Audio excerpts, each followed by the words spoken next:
Boa noite, pessoal. Boa noite, Lucas, Camila, Gustavo, todos presentes. Muito obrigada. É um prazer imenso poder realizar esse evento com vocês, né? Com o objetivo de trazer informações, levar conhecimento a todos de forma gratuita. Vamos então dar início ao nosso webinar Grãos. Hoje nós temos como tema controle de doenças no milho e para conversar sobre este assunto, temos o prazer imenso em receber como palestrante o doutor em fitopatologia e professor do IFRS, Lucas Navarini. Porém, antes de começar, eu não posso deixar de agradecer às empresas parceiras que nos apoiam e estão sempre junto conosco para a realização destes webinars. Nós temos aqui hoje a instituição Laboratório 3R e o Reagro nos apoiando, né, a essas empresas envolvidas. Muito obrigado pelo apoio. Antes de iniciar a palestra, eu gostaria de convidar todos vocês para nos acompanhar em nossas redes sociais.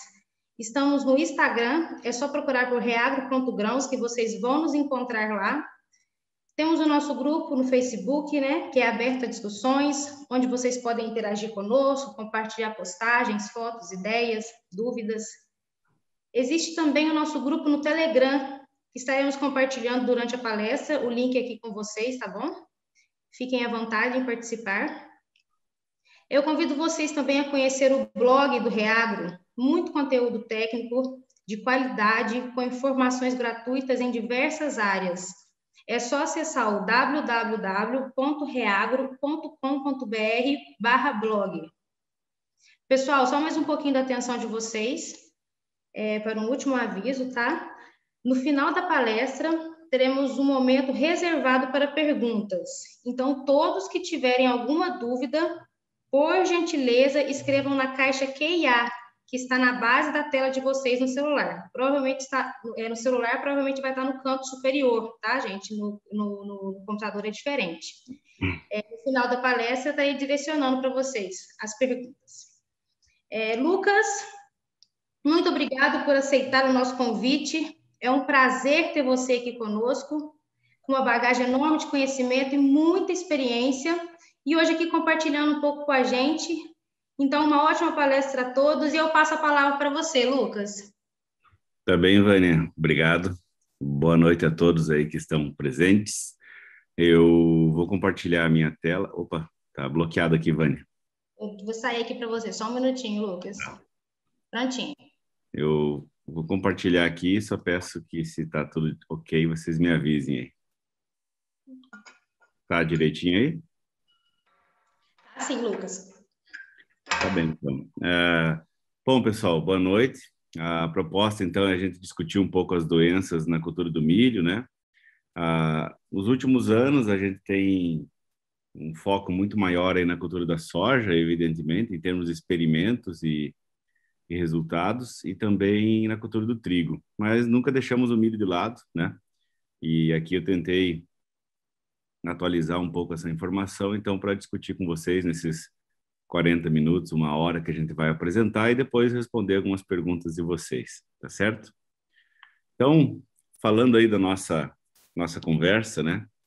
Qual é a ideia? É tentar, no meio das doenças, vocês vão ver que a maioria dos meus slides aqui, que é uma aula, né, de milho, trata bastante das doenças em si, mas no meio da conversa a gente vai falando dos fungicidas também. Então, tentar tratar as doenças com as propriedades que elas precisam aí, e o entendimento do que é o manejo integrado de forma complementar, né, para que os fungicidas nos deem um resultado rentável aí nas estratégias de controle.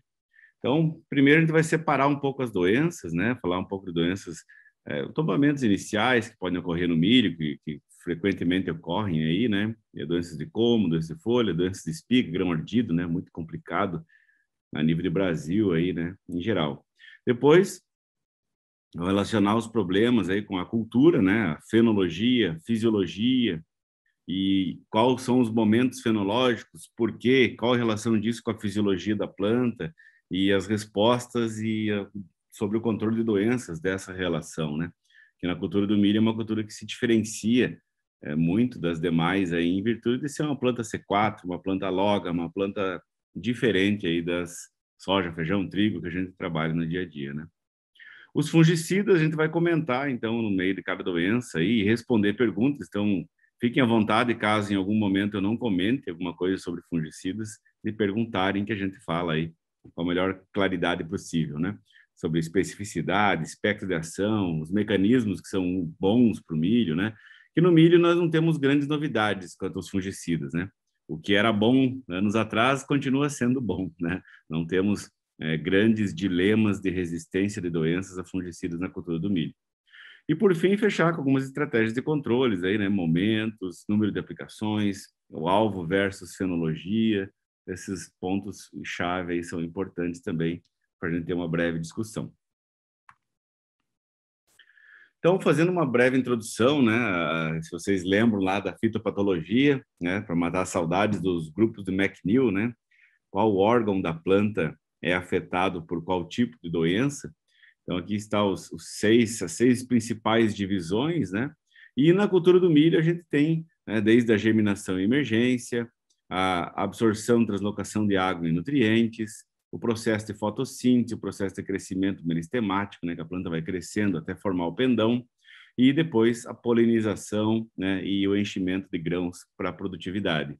E dentro de cada uma dessas etapas, a gente tem doenças como tombamentos iniciais, que vão afetar a emergência e o adequado estabelecimento da lavoura, as podridões radiculares e murchas aí, que afetam seriamente, né, o potencial de absorção, translocação e, consequentemente, o enchimento adequado dos grãos, as manchas, ferrugens e o míldio, né, um pouco falado aí no milho, mas são doenças foliares, então, que afetam diretamente a capacidade fotossintética da planta e reduzem aí, de forma significativa, nossos resultados. E os mais difíceis, hoje em dia, eu diria, podridões de espiga, né, os grãos ardidos, as viroses, enfesamentos, a cigarrinha, os dilemas que o Brasil todo vive, né? No Cerrado já está meio calejado da cigarrinha aí, né, de seus problemas de enfesamento, mas aqui na Gauchada chegou nesse ano e chegou com força aí, afetando muito, né, nossas produtividades e nossas lavouras de milho. Muitas ligações, mensagens de WhatsApp, com lavouras caindo, né, quebrando, deitando na época da colheita, da maturação fisiológica, pensando que era alguma podridão radicular, alguma coisa assim, né, uma podridão de como, quando na verdade era o próprio enfesamento, mesmo as viroses que ocorrem no milho aí, né. Aqui, pessoal, é uma lista, né? Como a gente pretende falar de doenças, então a gente vai listar elas aí, para que o milho é uma das culturas que mais tem a diversidade de patógenos e doenças em diferentes fases, né? E, de novo, relacionando aí, né, com qual órgão da planta é mais afetado. Então, o 3, raízes, o 2, a emergência, morte de plântulas, o 1, as doenças de espiga, 4 doenças de colmo, 5 doenças foliares, 6 doenças de florescimento, né, e de estabelecimento também. Então, o grupo 1 aí, as mais conhecidas, as diplódias, né, Maídes e Macróspora, mas aqui a diplódia Maídes, Fusarium moniliformes e o verticilioides, a giberela, né, podridões de espiga, grãos ardidos, grãos avariados, problemas sérios aí em todas as regiões produtoras de milho do Brasil. O Pythium ocorreu aqui no sul em 2018 aí com mais incidência do que normalmente é de ser visto, né? Rhizoctônia não é tão comum em milho, Fusarium sim, né? E diplódia é mais rara, mas acontece também morte de plântulas por essas doenças, né? A diplódia, o Fusarium ou os Fusariums, né? Vocês vão ver daqui a pouco, são vários, né? O antracnose em colmo, né? De milho e Pythium também, se não matam a planta, causam problemas de colmo, caule, raízes que afetam seu desenvolvimento e comprometem seriamente seu resultado de produtividade, seu potencial. As foliares são muitas, né? Nós temos a ferrugem comum, a polissora, a ferrugem branca ou tropical, que chamam, antracnose na folha, o grão ardido e a mancha de diplódia da base da espiga, o velho HT, né? A mintosporiose do milho, o Escherichium tursicum, o Hemitosporium marrom, né, a mancha marrom do milho, a bipolares. Esse aqui a gente nem mais ouve falar, a Feosféria, a mancha branca, que hoje é um complexo junto com bactéria, então também no grupo de doenças foliares aí, a tabela chega a fazer a voltinha, né? Nós temos aí uma continuação, né, entre o Physoderma, Cercospora, que é uma doença muito comum, né? Mais a Zea maídes, a sorgo é mais rara em milho, mais presente no sorgo. Os míldios, né? que é os escleróspora e peronoescleróspora aí, né, principalmente, né? Os carvões, que são mais endêmicos e raros, não gerando problemas econômicos em geral, né? Claro que em alguns locais tem situações mais sérias, né? E as bactérias, né, pessoal? Ervínia, problema em pivôs, né, onde tem relação milho-HF, né? Então a gente vê a presença de bacteriose em podridão de colmo, né, uma podridão mole, encharcada, com cheiro, né, ruim.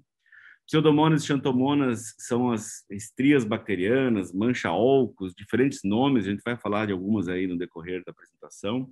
A Panthoena natis é aquela bactéria envolvida na mancha branca, junto com a Fiosphaeria. Também vão fazer alguns comentários desse complexo, né? Os vírus, dentre tantos aí, né? O do raiado fino, daí os fitoplasmas e espiroplasmas também dos enfesamentos vermelho e pálido. Enfim, são muitos assuntos para nós tratar aí em pouco tempo, então vamos ser bem objetivos dentro daquilo que a gente vê aí no dia a dia, nas nossas rodadas, nas lavouras, de forma geral aí no Brasil, né? O fato principal, né, é pegar uma área como essa, isso aí é uma área de milho na Bahia aí, né, desse ano, dessa safra, milho verão, bonita, muito bem tratada, muito bem montada aí para entregar um ótimo resultado de produtividade, né, como vocês podem ver pela foto. E o principal aí das doenças, né, eles afetam essa rentabilidade, porque se você não entender de forma mais profunda sobre o manejo e as relações entre as doenças, de fato, fica difícil de você acertar todas as variações pela diversidade de patógenos que o milho enfrenta, né? E principalmente aqui nós estamos com muitas pessoas conectadas aí, né? Eu vou falar de forma ampla, mas as variações entre as regiões do Brasil são muito grandes. No próprio Cerrado, a gente vai falar aí de Parecis, é um cenário, BR-163 é outro cenário, Vale do Araguaia é mais um cenário bem diverso dos outros dois, né? Só no Mato Grosso. Você vai para a Bahia, milho verão, né? Mais diferente ainda. Sul do Brasil, então nem se fala, né? Nós temos todas as variações possíveis. Mas, em média, pessoal, por experiência aí, visitar, fazer experimentos e também avaliar, né? Participar de experimentos com colegas, com produtores, com áreas lado a lado, ainda o maior vilão do milho híbrido no Brasil, uma média aí, são as ferrugens. E eu diria, nas ferrugens ainda é a polissora, viu? Ferrugem polissora, no geral, ainda, claro, os manejos hoje estão excelentes, né? O pessoal fazendo aí acima de 3 aplicações no milho, né, de fungicidas, mas em média aí é a que mais consegue roubar produtividade, falando das doenças foliares, né? Depois vem o OHT, né, o Mythosporium turcico, o Sclerovilum turcico, aí que pode levar 1/3 do resultado de produtividade. Cercosporiose é uma doença mais direcionada, né? Esses aqui são mais amplos, porém cercospora ela é mais problema em híbridos mais suscetíveis, né? A maioria dos híbridos apresentam até uma certa resistência à cercospora, mas nós temos alguns aí bem sensíveis que realmente são complicados. Como ela é uma doença mais da fase reprodutiva, mais tarde, então a gente tem que entender um pouco que precisamos de fungicidas mais tarde um pouco para não ter isso aqui, né? Que é 50 quilos de milho para cada 1% de severidade observada de cercóspora, né? E essa safra visitamos umas áreas aí, no Cerrado, com incidência altíssima de cercóspora sob manejo de fungicidas, né? E aí também escolha inadequada de produtos com baixo espectro de controle sobre cercosporiose, né? Podridões de colme, grãos ardidos é o nosso problemão, né? Quem sabe aí, não vou falar muito o nome dos híbridos, vai que tem alguém aí da empresa e fica chateado, né? Mas tem alguns híbridos que a gente sabe que o problema é sério, né? Então, podridões por fusário, por giberela, por diplódia, eu diria, a principal podridão de grãos ardidos do Brasil, né? E podridão de colmo, a mesma entidade biológica causando dois problemas, né? E esses sim aí afetam o resultado, em média 50%. A gente sabe que pode variar muito e existem casos muito severos, quer dizer, já existiram, né? Vamos dizer assim, lá em 2012 a gente viu isso, mas hoje, depois de lá, a gente nunca mais viu coisa tão feia, né? Que ultrapassou esse potencial de dano. Até o pessoal brincava, né? Que não entregava um truque e ficava devendo dois, né? De tanto grão ardido e avariado que tinha quando foi entregar no silo lá, né? Mas brincadeira, vamos seguir aqui. Aqui, pessoal, é um mapa introdutório, vamos dizer assim. O que a gente tem, né? É um mapa generalizado, vamos dizer assim. a escala fenológica do milho, né? O desenvolvimento da cultura, vocês estão acompanhando meu laserzinho aqui, né? E dentro de cada etapa, em vermelho aqui, né? Em lilazinho, roxo aí, né? O que é importante, né? Então, da terceira para a quinta folha é quando definimos o número de fileiras, né? Por espiga. Então, um componente de produtividade importante. Depois, na sétima folha, a folha da espiga, planta com mais de 1,5 m, 1,20 m, é o limite de entrada de um trator, que não cause prejuízo quebrando as plantas. E entre a sétima e a 10ª folha, muito variável, quando se define o número de grãos por fileira, o tamanho da espiga. Então, do V3 ao V5, do V7 ao V10, são definidos os principais componentes de produtividade do milho. Por isso que a base das aplicações sempre são aqui, né? Na folha da espiga e nas folhas após a folha da espiga, onde você tem a complementação da primeira aplicação. E no milho é exatamente assim. É muito mais relacionado com fenologia do que com dias após a aplicação. Depois, lá no VT, é o limite dos autopropelidos, dos maiorzão aí, né? E quando ele limita o pendão, desenrola a última folha do cartucho, a máxima área foliar, né? O índice máximo da área foliar, e daqui para diante é só com aplicação aérea, e a gente sabe que essas aplicações após pendão têm trazido bons resultados, especialmente no manejo de grãos ardidos e cercóspora, né?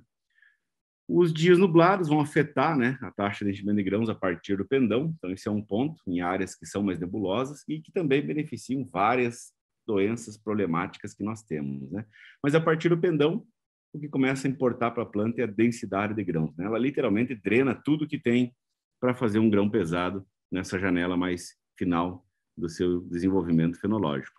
E pegando do VE, né, da emergência até o R6, a gente começa com um problema de doenças em sementes, né? A gente sabe que todo milho híbrido vem tratado, a semente, né, vamos dizer, a semente é de qualidade, a gente espera que seja, mas se vocês conhecerem as mães, né, vamos dizer assim, da produção do milho híbrido, né, tem o pai e a mãe, a gente sabe que tem algumas mães famosas aí, extremamente complicadas, e que, em geral, o TS que vem, ele não vem adequado muitas vezes para a quantidade de inóculo ou a diversidade de inóculo que vem na semente.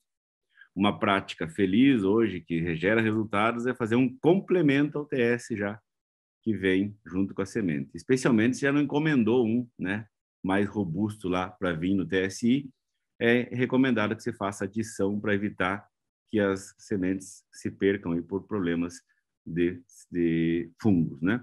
Depois disso, as mortes de plântulas, que, claro, podem estar relacionadas com o inóculo da semente, mas também pode estar muito relacionada com o tombamento inicial e a favorabilidade do início do cultivo, né? Que seriam ali frio, solo encharcado, inóculo presente, né? Pythium, Rhizoctonia, fusários, enfim, podem causar tombamento inicial e perda de plântulas, né?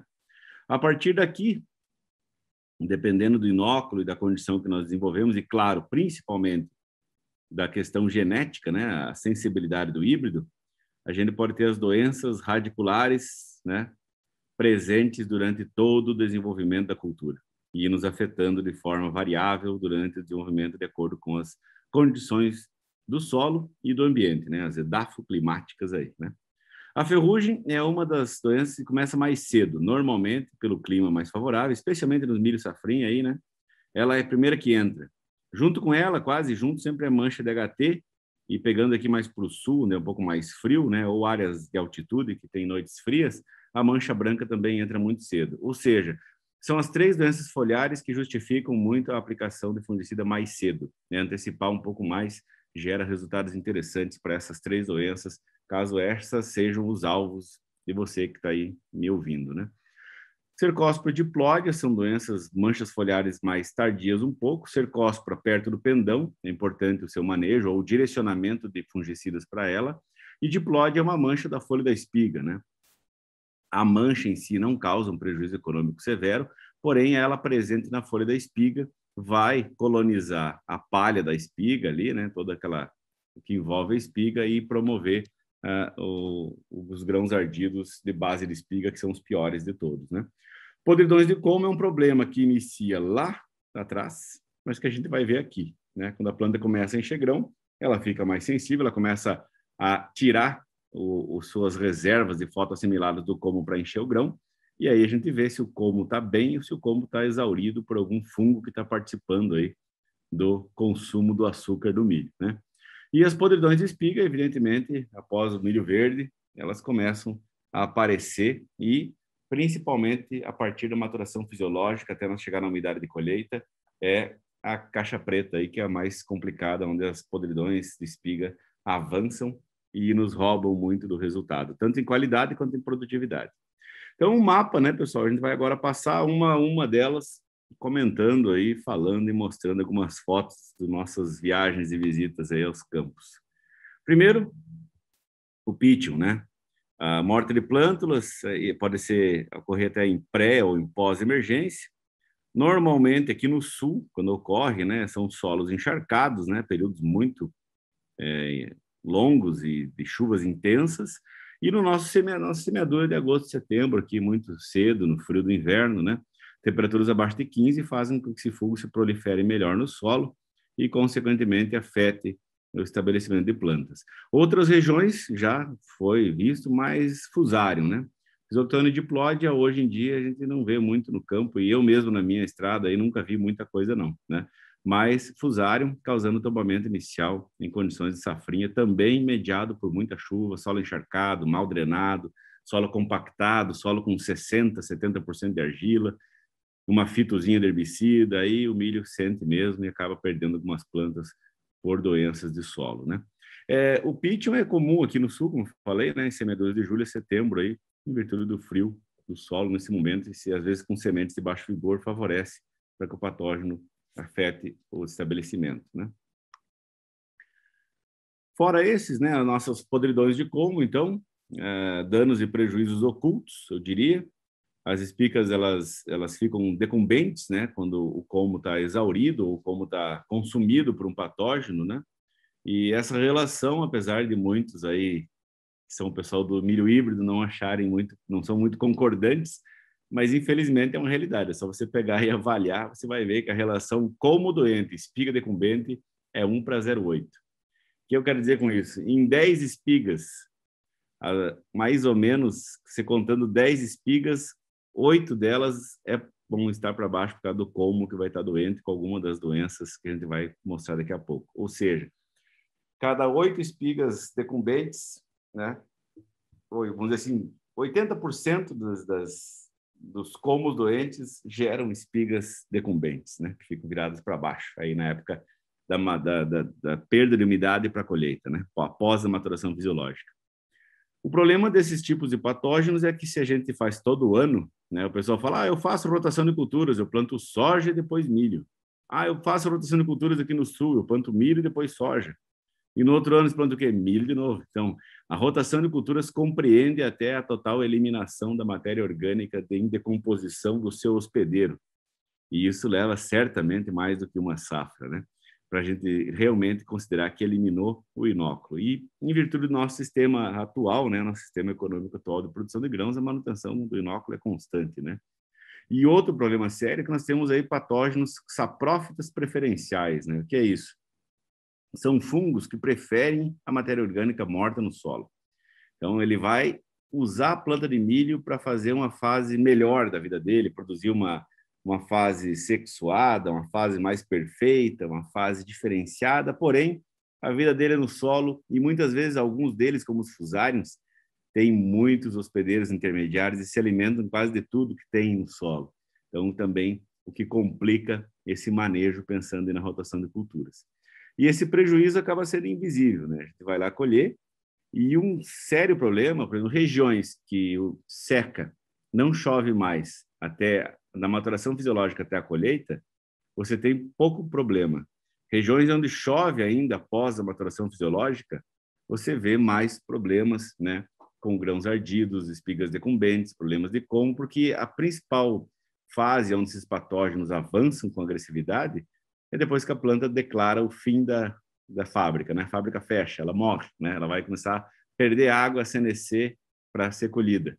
E justamente, se são fungos que lutam contra a planta viva e as resistências da planta para conseguir se multiplicar e se alimentar da matéria orgânica dela, quando a planta está morta ou fechou o seu ciclo, eles vão avançar com mais velocidade e comprometer a colheita dos nossos grãos caindo, né, no caso de colmos, ou de avariados e ardidos, no caso da espiga. E, às vezes, nós temos alguns híbridos assim, né, que por problemas de colmo acabam caindo ainda verdes, né.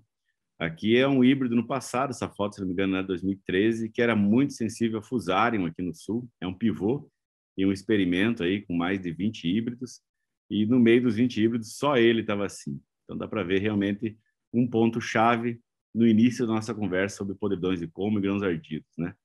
Genética, controle genético de doenças. No milho, não só no milho, mas nas outras culturas também, entender a genética, entender as sensibilidades é 50% do manejo. E isso é importante nós considerar. Não adianta querer correr atrás do fungicida sem entender a genética e os principais problemas fitossanitários daquele híbrido ou daquela cultivar. Senão você não vai ter o melhor resultado se você não entender as sensibilidades e o que ele precisa que você cuide, né? Então, podridões de colmo aí, né? Elas, em geral, estão no solo, né? Mas muitas delas, e principalmente em várias situações, aí são transmitidas pela semente. E, além de sobreviverem no resíduo de um ano para o outro, na falta de rotação de culturas, eles são fungos presentes nas sementes. E a gente não comenta tanto porque a semente vem tratada, né? Aqui a gente está vendo um colmo mais pálido, né? Um cinza pálido, você passa o canivete, ele vai estar escurecido, enegrecido entre o primeiro e o segundo nó, é lesão de diplódia, normalmente, né? Tanto a macróspora quanto a maídes apresentam lesões parecidas aí no colmo, não tem como diferenciar muito uma da outra, então a gente fala mais a lesão do diplódia mesmo, né? E o Fusarium graminearum, ou Fusarium roseum, ou Gibberella zeae, depende do micologista, né? Mas, no resumo, é a mesma entidade biológica, só em diferentes fases de classificação que produzem diferentes estruturas reprodutivas. Mas um Fusarium graminearum é a principal fase imperfeita que esfacela, né, destitui, destrói toda a parte interna do colmo e dá esse tom rosado, né, rosa avermelhado, por podridão de Gibberella. No caso da diplódia, né, ou Stenocarpella macróspora ou Stenocarpella maídes, as condições favoráveis são temperaturas mais quentes um pouco, né? Então por isso que ela é um dos principais problemas aí no cerrado. Umidade excessiva, então aquelas janelas que chove demais, né? Você plantou o milho safrinha naquele fim de janeiro para início de fevereiro e o fevereiro velho ficou invernado embaixo d'água, que não é difícil, né? Tem uns 40 milímetros por dia lá em Sorriso, de 5 de fevereiro, 10 de fevereiro em diante. Isso aí é extremamente favorável para você ter problema de colmo e também, por consequência desse momento, lá na espiga ter problema por essas duas aí, a maídes e a macróspora. Períodos secos predispõem à infecção porque a planta se estressa, né? E a planta fica com as defesas mais comprometidas. Então, ter um veranico no início, chuvarada pesada, solo encharcado, é um prato cheio para ter mais incidência ainda, mais plantas afetadas por esse tipo de podridão. Já a podridão rosada do colmo, né, ou Gibberella, vamos dizer assim, que daí tratamos o mesmo nome que a gente trata lá para a espiga, ela é mais temperaturas amenas, né, também muito encharcamento de solo, dias nublados, né, nebulosidade e temperatura amena. Então, ela ocorre mais em regiões um pouco mais altas. Então, dei um exemplo de Sorriso, vamos falar lá de Sapezal, não, mais para cima um pouco, talvez, Campos de Julho, por aí, um pouquinho mais alto, né, um pouquinho mais frio à noite. A alta densidade de plantas, normalmente em áreas irrigadas com populações elevadas, ocorre com mais frequência, né? E desequilíbrio de fertilidade, né? Aquele cara que enche o nitrogênio e esquece do potássio, sempre tem mais problemas de Gibberella fusário do colmo, né? E também excesso de irrigação, né? Manejo inadequado de irrigação favorece essa doença. Macrofomina, no cerrado, para mim, ela é uma das mais escondidas, tem em tudo que é lugar, tem, e ninguém dá bola para a coitada, né? Ela está lá sempre. Se você passar o canivete num colmo aparentemente normal, firme, de pé, você sempre vai ver isso aqui, ó. Pode ser até depois da colheita, depois que cortou, colheu, vai lá e pega os tocos e dá uma olhada, vira e mexe, tem uma incidência elevada disso aqui, ó. Fica cinzento, né?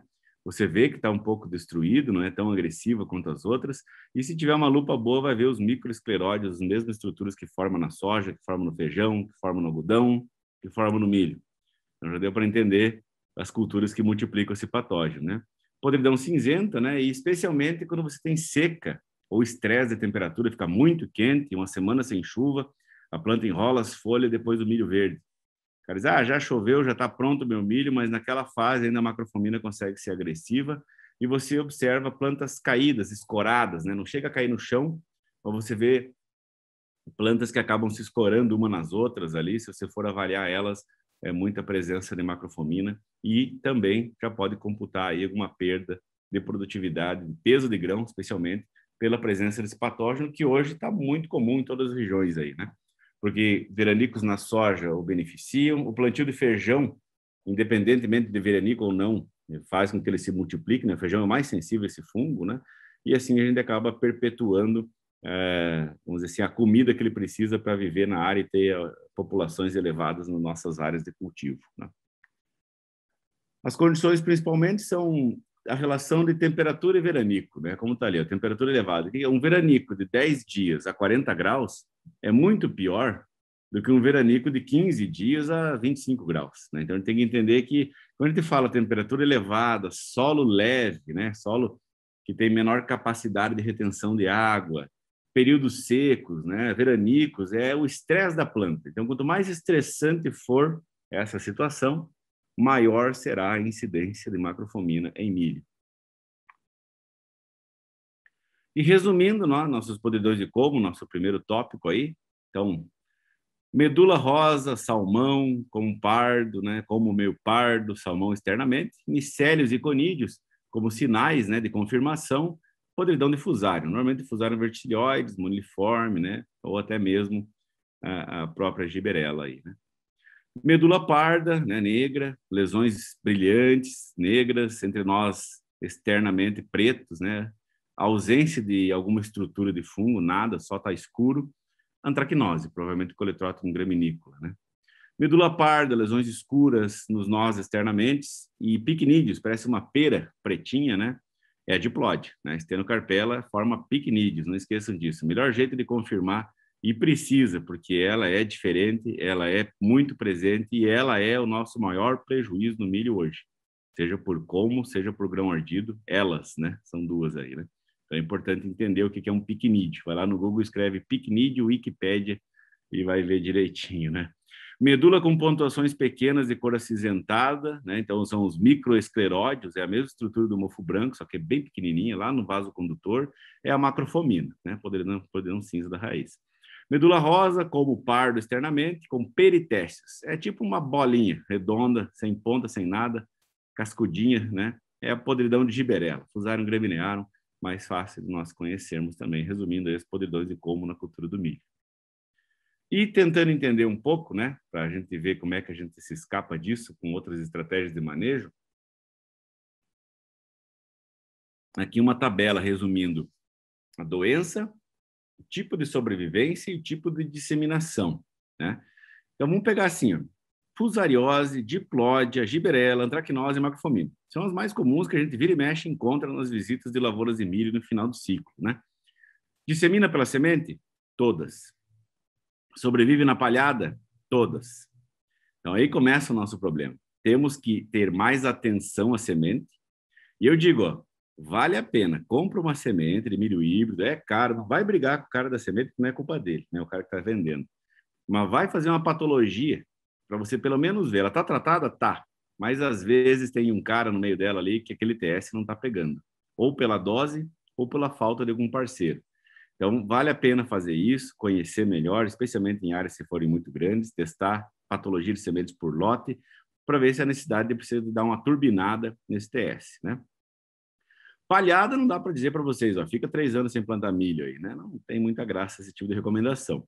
Mas é claro que a gente fazer o Santa Fé, a braquiária lá no meio, lá de vez em quando rotacionar com alguma outra coisa, né? E isso ajuda muito a diminuir esse potencial, né? Os outros hospedeiros, né? No caso das fusarioses, sorgo e gramíneas. Quando a gente fala gramíneas, aí, gente, é bastante coisa, viu? Tem muita coisa aí que esse fusário come na terra, né? Diplódia não. Então, porque ela é nosso maior problema, mas ela não tem outros hospedeiros. Então, uma palhada, às vezes uma rotação nas áreas mais complicadas, um TS, vai te ajudar muito, né? Giberela também são várias gramíneas, antracnose, várias gramíneas. Macrofomina, então, é mais vasto ainda em termos de outras culturas. Até girassol pega macrofomina, quer dizer, macrofomina pega girassol, né? A disseminação, no geral, O Fusarium, tudo leva ele embora, né? Vento, água, inseto, é pelo tipo de estrutura reprodutiva e a formação do esporo que define o tipo de disseminação. Como a diplóide é picnídeo, é só com a água, igual aos acérvulos, ó, da antracnose. Só a água leva ela para frente. Então, regiões muito áridas, muito secas, têm um menor potencial de disseminação de diplóide, né? Já a giberela, pelo vento também, e a macrofomina é vento e estruturas de resistência, que é aqueles microescleróides que ficam no solo por muito tempo. Tá certo? As implicações, então, do TS, né, ou epidemiologia do tratamento de sementes, fungos transmitidos pelas sementes. Então, aqui está uma patologia de semente de milho, e vocês estão vendo que ele é meio rosinha, né? Ele está tratado, olha aí, ó, né? Então, o que eu estava querendo comentar com vocês, né? Então, aqui só para nós fazer um exemplo de alguns dados aí até da bibliografia mais antigos, né? Fusarium verticilioides. Se ele pegar uma semente, fizer uma patologia, determinar que em 100 sementes eu tenho 20 com Fusarium, a taxa de transmissão, ou seja, a eficiência desse fungo para sair da semente e me causar um problema na base do coma é de 60%. Se eu colocar lá 60 mil sementes, ou 60 mil plantas por hectare, eu já saio de largada com 7 mil plantas doentes, quase 8 mil plantas doentes. Já tem uma perda significativa de produtividade. Então, aquele meu 180 de safrinha, que virou 140, pode sair já daí, né? Na largada. Se colocar um TS normal com 80% de eficiência, que a legislação exige, ainda sobra 1.500 plantas problemáticas, né? E aí, mais a disponibilidade de água, nutrientes e estresses que essas plantas vão fazer e a disseminação, né, dessa doença. O resultado principal é podridão da base do como e comprometimento do nosso resultado, evidentemente. Quando a gente olha aqui, ó, essas aqui são fotos até antigas, eu não faço isso já há algum tempo com milho, né? Mas um tratamento de sementes convencional, eu diria assim, ó, aquele que eu comprei da semente, rasguei o saquinho e larguei na caixinha, com agar-água, né? Que é um meio que a gente usa aí para fazer patologia. Estão vendo, ó, essas mofinhos aqui, é Fusarium, mano. Rosinha, na maioria deles é giberela. Que isso? A mãe do híbrido, ela é bem sensível à giberela. Por mais que o cara faça as aplicações num pivô, numa área nobre, o milho sempre é produzido em áreas boas. Chove na colheita, vai ter grão ardido. E não tem como você separar, separa, mas vai ficar inóculo. Aí você trata, mas ainda assim, se for uma dose baixa ou um TS mais antigo, não vai pegar de forma completa. Então, aqui o mais completo, o que é? É adicionar mais um benzimidazol, adicionar mais algum outro produto junto, que vai garantir que todas estejam zeradas aí, né? Sem nenhum fungo, você vai plantar muito bem. Então, também falando aí do Fusarium verticilioides, que é um dos exemplos, junto com a diplódia, dos principais aí, que vem via sementes, né? Tratamento de sementes. Esse trabalho foi feito há muito tempo atrás, né? Esse aqui até é de um colega, não é o meu, a gente fez aí para Pioneer, que era plantar e recuperar o fungo, né? Reisolar ele de diferentes partes da planta durante o seu desenvolvimento inicial. Então, dá uma olhada, incidência em número de plantas, em porcentagem, né? No mesocótilo, aos 15 dias após a semeadura, 30 e 45 dias após a semeadura. Então, no mesocótilo, ó, em torno de 20% das plantas tinham Fusarium verticilioides. No coleóptilo, só 6, 7%. E na base das folhas, já, ó, na base das primeiras folhas, com 45 dias, tinha 24%. Ou seja, o que eu quero mostrar com isso aqui, ó, 3, 17, 24%, tá vendo? Com uma incidência média das sementes de 36% com Fusarium. Se você não eliminar, você está jogando ele literalmente no ambiente mais favorável com a sua comida, né, o seu hospedeiro, para que ele se desenvolva. E ele só vai aumentar, né, o número de plantas e o número de colmos comprometidos e, consequentemente, manter um inóculo elevado aqui para te dar um grão ardido de Fusarium verticilioides lá na frente, na espiga. Então, esse é o problema. A gente tem que ter sementes boas, com tratamento turbinado e manejo de parte aérea para garantir um bom manejo de podridões de colmo e prevenindo, né, sendo o mais preventivo possível para as podridões de espiga lá na frente. Aqui um exemplo disso, um experimento no 9010, um colega lá de Cascavel, uma das melhores fotos que eu ainda tenho disso aqui, né, milho safrinha. Aqui uma testemunha, tá vendo? Olha o estado dos colmos. E desse lado aqui nós temos duas aplicações de priori extra. Tá vendo os colmos? Você fala, mas o fungicida não é para a parte aérea? Sim, mas tem um impacto muito grande na sanidade dos colmos. Então aqui eu ia mostrando para vocês em fotos o efeito dos fungicidas foliares na sanidade de colmos de milho, né? E aqui mostrando em detalhes, ó, o que a gente vê, ó, espigas que não formaram até a ponta e os colmos exauridos, que a gente fala, né, colmo fraco, o colmo pleno ali, né, o stay green que a gente busca, que o colmo continue verde enquanto nós estiver colhendo o nosso milho, e olha o tamanho e a formação das espigas. E quando a gente vai para uma foto mais ampla disso, o que a gente vê sobre a questão do colmo exaurido, né? Que compromete principalmente o enchimento pleno da espiga. Porque a gente vai falar daqui a pouco, vou me adiantar aqui, né? Quando o milho vai, vamos dizer assim, ele polinizou, está no grão bolha d'água, a primeira fase de enchimento dos grãos é proveniente do fotossimilado que foi acumulado na reserva do colmo durante o período do vegetativo, até o pendoamento. Então, se tem uma doença junto no colmo que está comprometendo isso, a planta lá no seu computador entende, eu não vou conseguir encher isso aqui até a ponta. E vai dar aquela chupeta ali que vocês estão vendo, né? Então, se você não tem nada, o colmo está sadio, você tem o pleno enchimento, porque a primeira fase vem do colmo. A segunda fase, perto do milho verde, por parte do estágio da silagem, que vem da fotossíntese proveniente daquele momento, né? Pós-polinização. E os principais atores desse problema é a Diplodia macróspora, o moniliforme, macrofomina e, às vezes, o coletótropo, né? O verticilioides também entra na briga aqui, né? O outro fusário. Então, olhem aqui, ó. Se eu olhar, tá vendo os colmos, onde está o laser? Não está tudo igual? Tudo bem, né? Só que essa espiga não tem grão na ponta, essa não tem grão na ponta, essa aqui tem, né? São tratamentos diferentes. Quando a gente vai detalhar a foto, ó, não tem grão na ponta, olha aqui, ó. Provavelmente diplódia pelo tom escuro, tá vendo? Tá cheia até a ponta, ó. Perfeito. Máxima produtividade. O colmo tá sadio até lá dentro da terra. Aqui, de novo, tá a chupeta lá, não encheu até a ponta, de novo, ó, escuro, brilhante, enegrecido, como pálido, né? Provavelmente Diplodia macróspora nessa situação. Então, mostrando a importância de nós chegar já no milho verde ali com um colmo bom, né? E chegar lá com colmo bom é lá na semeadura, na largada, que a gente tem que começar a fazer um serviço bem feito.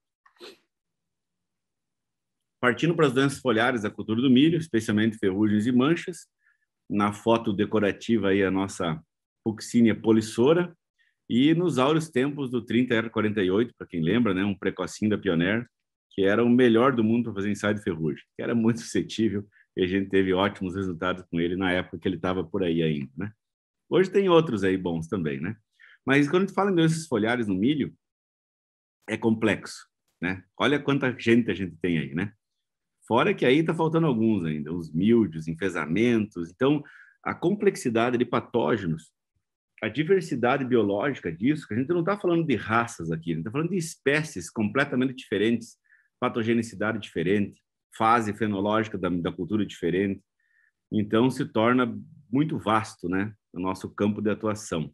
E aí, e muitas vezes a gente vê todas as lavouras com aplicações de fungicida, mas na maioria delas tem alguma doença, porque você não pode passar régua. Não é todo fungicida e nem toda estratégia que funciona para todas as doenças. Essa é a dificuldade atual aí da cultura do milho, especialmente o milho safrinha do Cerrado brasileiro, né? Aqui um demonstrativo, né, da polissora, então uma testemunha sem aplicação de fungicidas. Aqui é a folha abaixo da folha da espiga, né?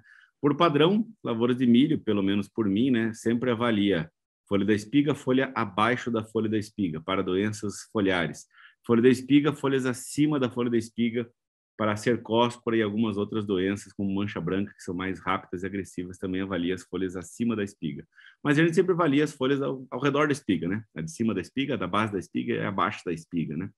Então, sem nada, ó, uma folha abaixo da espiga, aqui com uma aplicação de fungicida, já muito mais controlada a polissora, porém o HT sobrando um pouco, e com duas você não tem nada, né? Nem polissora, nem HT, né? O Tursicum aí, o Emitosporiose na cultura do milho. Então, o padrão Brasil hoje, eu posso dizer, todas as áreas que eu visito, pelo menos tem duas.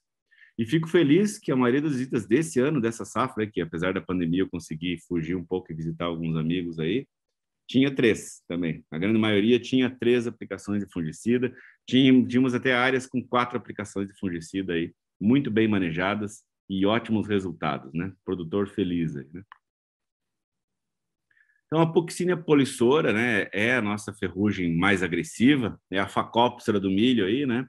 Então, híbridos suscetíveis, realmente, ela é muito rápida, né? Ela se multiplica muito e a latência é baixa, né? A mais agressiva e destrutiva das doenças, vamos dizer assim, do milho, foliares, né? Por ser veloz, né? Por ser rápida e pelas condições do cerrado proporcionarem a capacidade para que ela se multiplique muito, né? É favorecido por temperatura alta e chuva frequente, então aquelas 3, 4 chuvas por semana, né? Nem que falte água para o milho, porém a folha continua molhada, né? Aquela chuvinha de 10 milímetros é suficiente para ela. E a maior incidência em altitudes inferiores a 600 metros. E se a gente passar uma régua aí, dá uns 70%, acho, do cerrado, né? E nesse caso, pessoal, o controle genético é importante. Eu sei que várias regiões aí é só aquele híbrido, né? O tal do F53, o híbrido mais antigo plantado no mundo por mais tempo na história da humanidade, né? Uma coisa que eu queria conhecer na minha carreira era o melhorista que achou ele, mas não conhecia ainda, né? Mas o controle genético é importante, né? Se você está apanhando para ferrugem, veja que o híbrido pode te ajudar. Porém, falando em ferrugem, ainda no milho, as estrobirulinas têm excelente controle. Então, tendo aplicações preventivas com boas estrobirulinas, você vai ter um excelente controle de ferrugem. Não tem muito segredo, né? Não precisa exagerar nos fungicidas. Ferrugem comum, ela já é menos agressiva, mais lenta, é aquela que a pústula cresce literalmente, né? Tem o aumento da área de produção de esporos com o passar do tempo, e ela é mais aqui do sul, né? Ou diria não só do sul, mas das áreas altas, né? Porque ela precisa de temperaturas amenas, eu diria mais é amplitude térmica, sabe? Noite fria, dia quente, né? Então áreas mais altas, mais no milho verão, né? Mais cedo, mais no sul ela é mais comum. Também, estrobirulinas controlam com perfeição e é uma doença mais fácil de ser manejada. Por fim, uma mais rara, né? Vamos passar por todas, porque isso aqui é a ideia de ser uma aula aí para nós discutir depois, a velha ferrugem tropical, Physophila zeae aí, né? Alguém vê às vezes, né? Um pozinho branco com uma lesãozinha amarelo escuro, amarelo pálido assim, né?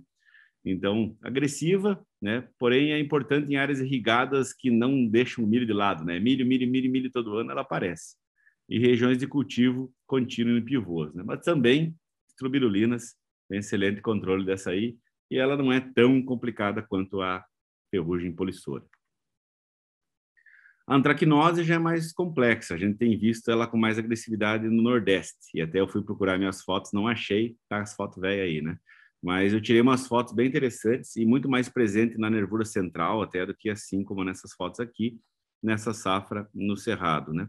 O coletótricon com graminícola. Ela é maior incidência em áreas de plantio direto sem rotação, né? E a temperatura muito elevada e muita chuva, né? Períodos longos de chuva tem mostrado que ela aparece com maior frequência e a gente avaliou em algumas situações esse ano. Alguns híbridos aí que mostraram maior presença dela. Me desculpe, mas eu não vou falar os híbridos aí, até lembro de cabeça, mas fica chato aí porque é o dono do híbrido aí, né? Por fim, pessoal, mancha de diplódia, né? É uma mancha que na folha ela não é um problema sério de afetar o potencial produtivo, mas essa é a foto mais didática que eu mostro para vocês, é dessa safra aqui, ó, na Bahia, né? O que nós temos? Um milho, com a boneca em plena polinização aí, né? E a folha da base da espiga cheia de mancha de diplóide. Então, o que acontece aqui, ó? O fungo vai esporular no centro dessa lesão e cada chuvinha que dá empurra esporos para a palha, para a base da espiga. E vai colonizando a palhada da espiga, vai colonizando o sabugo e você vai ter grão ardido de base de espiga, que é o pior prejuízo em produtividade que você pode esperar, né? Ela está amplamente distribuída. Essa foto eu fiz muito, eu vi muito nas lavouras de milho que visitei esse ano e que visito nos últimos anos, né? Na minha opinião, é o maior problema de grão ardido do cerrado hoje, né? Lesões foliares são muito semelhantes ao túrcico, e o pessoal se confunde. Tem muita gente correndo atrás de benzimidazol, e é triazol que controla bem ela, né? Temperatura elevada e período longo de chuva, aquelas invernadas de uma semana que não abre o sol, favorece muito.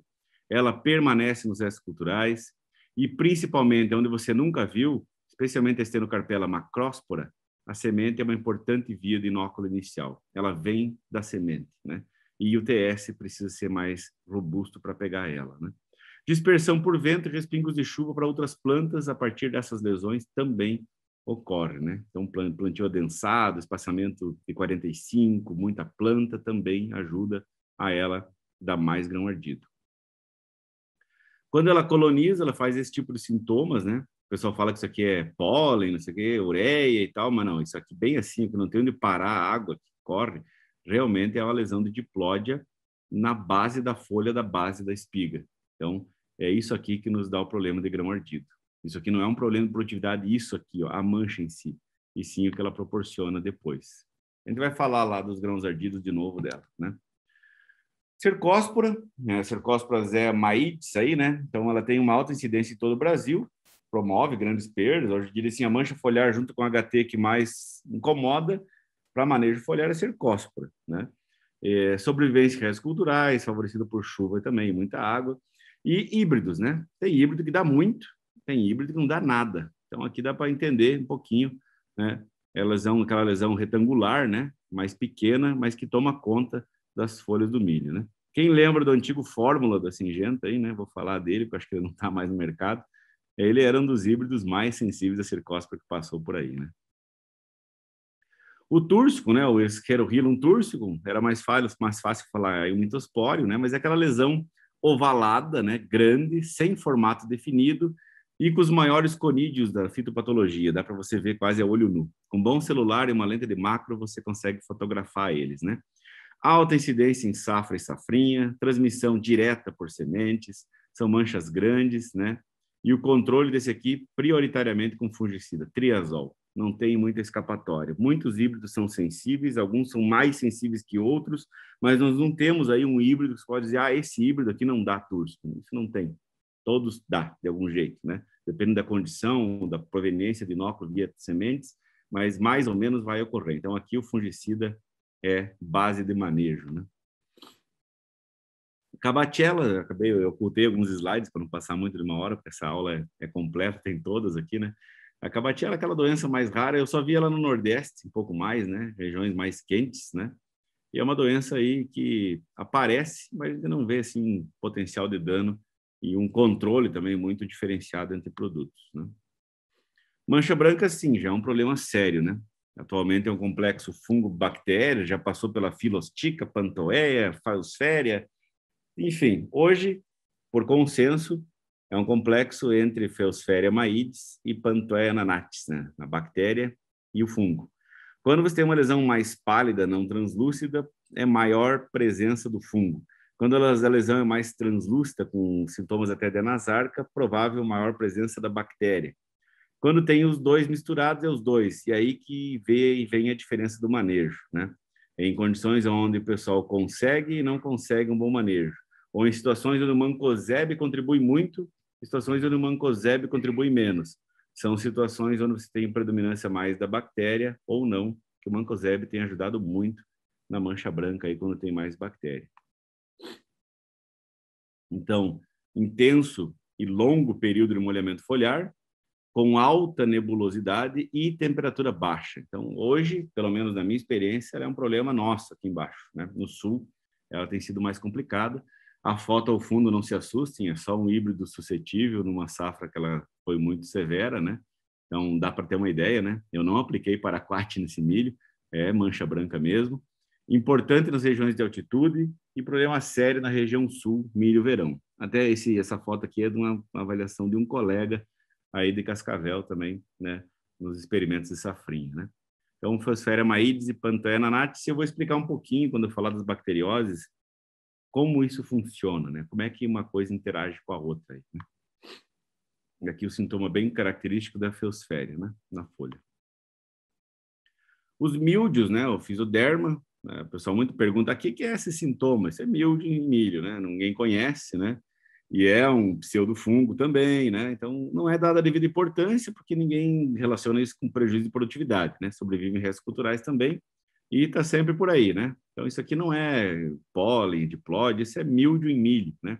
E tem dois míldios, né? Tem esse aqui, que é esse sintoma aí, que aparentemente não está relacionado com perdas de produtividade, pelo menos não vi ninguém publicar nada até hoje com prejuízo de produtividade, mas tem esse outro, que é o Peronoscleróspora, né? Sorg e o maídes, tem dois. Que é essas folhas que confundem aí com raiado fino, com fito, com ureia, mas ele é mais raro no Brasil, né? São temperaturas amenas para que ele se desenvolva, Até hoje, na minha estrada, eu só vi em Minas, mas nos livrinhos aí diz que em São Paulo e Goiás também ocorre, né? E ele apresenta uma infecção sistêmica nas plantas, né? Podendo gerar plantas de tamanho reduzido e é muito confundido com enfesamentos em algumas situações, porque ele também não é bem controlado pelos fungicidas tradicionalmente usados em milho. Então, aonde o pessoal diz que o mancozeb está ajudando no enfesamento, pode ser um caso de mildio, né? Pode ser um caso de mildio no milho, né? Então, quando você aproxima a foto, ó, você vai ver igual o mildio da soja, mas não tem parecido, né? Os conidióforos e conídeos se multiplicando aí, esse estramenópilo na superfície da folha, avançando na clorose da planta. Dependendo da fase que ele ataca, a planta fica deformada, menor e amarelada e estranha, né? Como vocês estão vendo aí, né? Então, isso aqui não é foto do Brasil, mas acontece aí com o milho, é uma das doenças do milho também.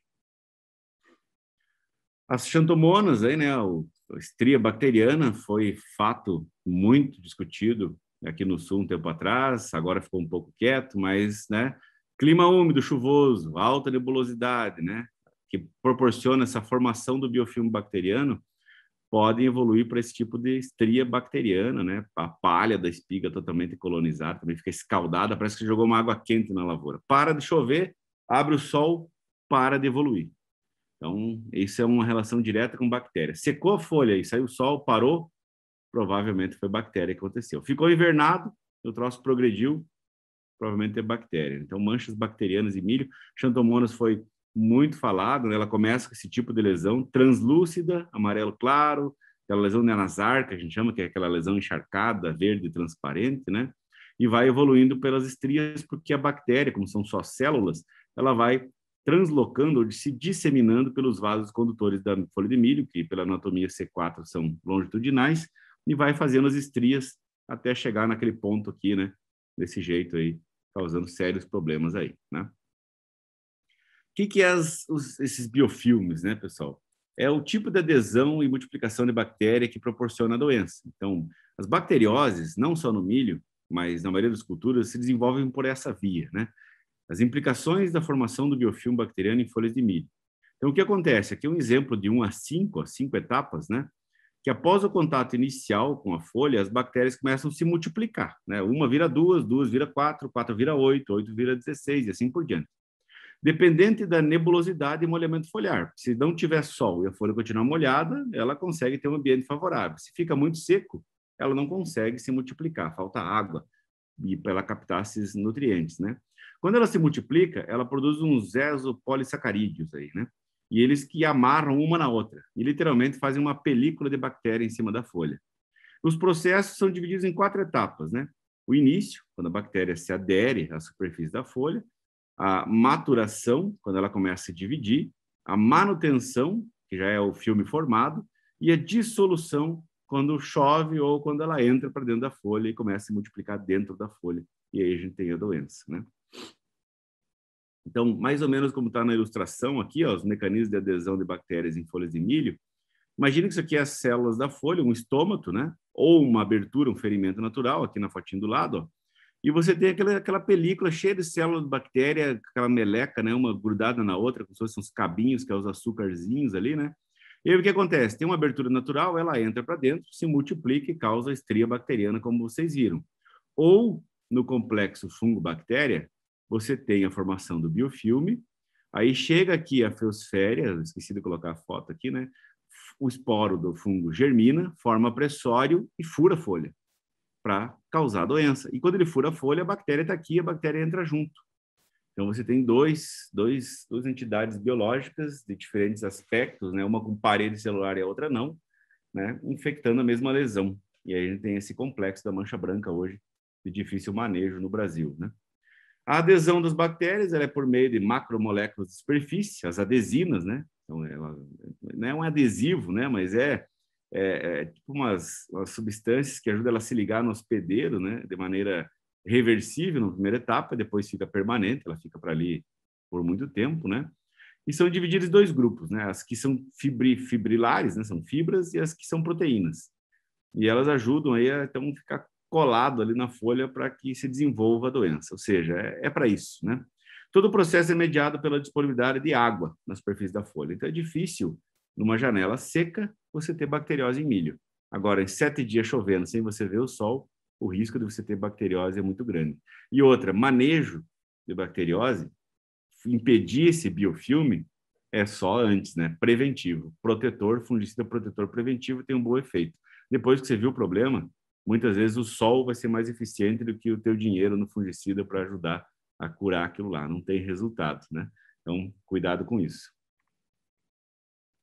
Podridões de espiga, né? Vou passar um pouco da hora que o meu amigo Breno me convidou aí, né? Mas vamos lá. Podridões de espiga, dá uma olhadinha na quantidade de gente que tem aí, né? Diplodia aedes, Diplodia macróspora, Fusarium, tem só o moniliforme, verticilioides, subglútinos, graminearium, esporotricoioides ali, né? São 1, 2, 3, 4, 5 Fusariums, Gibberella zei, Fusarium roseum, daí dá 7, né? Aspergillus flavus e o parasíticos, o penicillium, esses são os conhecidos, isolados e catalogados aí que causam podridões de espiga e grão ardidos em milho, né? Então a diversidade é grande. Na minha experiência, é as diplódias, número 1, o verticilioides, número 2, e a Gibberella, o gramineário, número 3. O resto é meio assim o resto, né? Contribui quando a coisa está feia. Mas principalmente são esses 3 aí, que mesmo sob situações de 3 aplicações de fungicida, tem trazido prejuízo, trazido problemas aí, né? A diversidade dos patógenos é que é o problema, né? E quando a gente fala das diplódias, estenocarpelas, aí, que são a mesma entidade biológica em diferentes fases, o maior problema delas é esse aqui, ó. Ela é o grão ardido de base de espiga. Grão ardido de base de espiga é o grão mais pesado, é o maior grão. Então, além de você ter o prejuízo pelo avariado, pelo desconto, e também o problema da micotoxina, você perde o grão mais pesado. Você tem maior perda de produtividade quando você compara esse tipo de podridão de espiga com as demais, né? Então, ele gera problemas em pré-colheita, perdas de grãos com os avariados sendo descontados, produção de micotoxinas, aí, que são as aflatoxinas, fumonizinas, zearalenona, desoximbalenol, né? E o principal avanço do dano, essa frase bem destacada, é isso aqui, ó. É após a maturação fisiológica, fase de perda de umidade pré-colheita, que o fungo usa o sabugo como base de proliferação.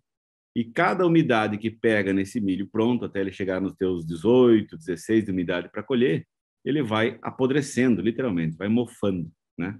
Cada vez mais. Então, Stenocarpella macróspora e maídes, de novo aquela foto anterior, para vocês lembrarem da lesão na folha da base da espiga, aqui mostrando já a palha da espiga, né? E a bainha da folha da base da espiga totalmente colonizada, né? Até o colmo com manchas de diplódia. E a principal causa dos grãos avariados e ardidos, né, do cerrado é esse caso aqui, ó, tá vendo? Uma espiga normal, uma espiga onde o sabugo está com o fungo, e à medida que ele vai perdendo umidade o fungo vai proliferando e vai mofando tudo aí, né? Então tem alta incidência em todas as regiões de cultivo de milho, é uma doença específica do milho e inicia na base da espiga, né, grão ardido de base da espiga, como a gente estava comentando. O sabugo, então, é a base de proliferação durante a perda de umidade após a maturação fisiológica, e quanto mais tempo você esperar, mais vai ter problemas. Tem uma diferença também, que eu ocultei um slide aqui para ser mais resumido, sobre o grão amarelo dentado e o duro alaranjado, né? Quanto mais vítreo e mais proteína, mais o amido estiver compartimentalizado em proteína, menor a proliferação desse tipo de grão ardido, de podridão de espiga. Quanto mais amarelo dentado, ou milho branco, por exemplo, que é a miláceo total, né?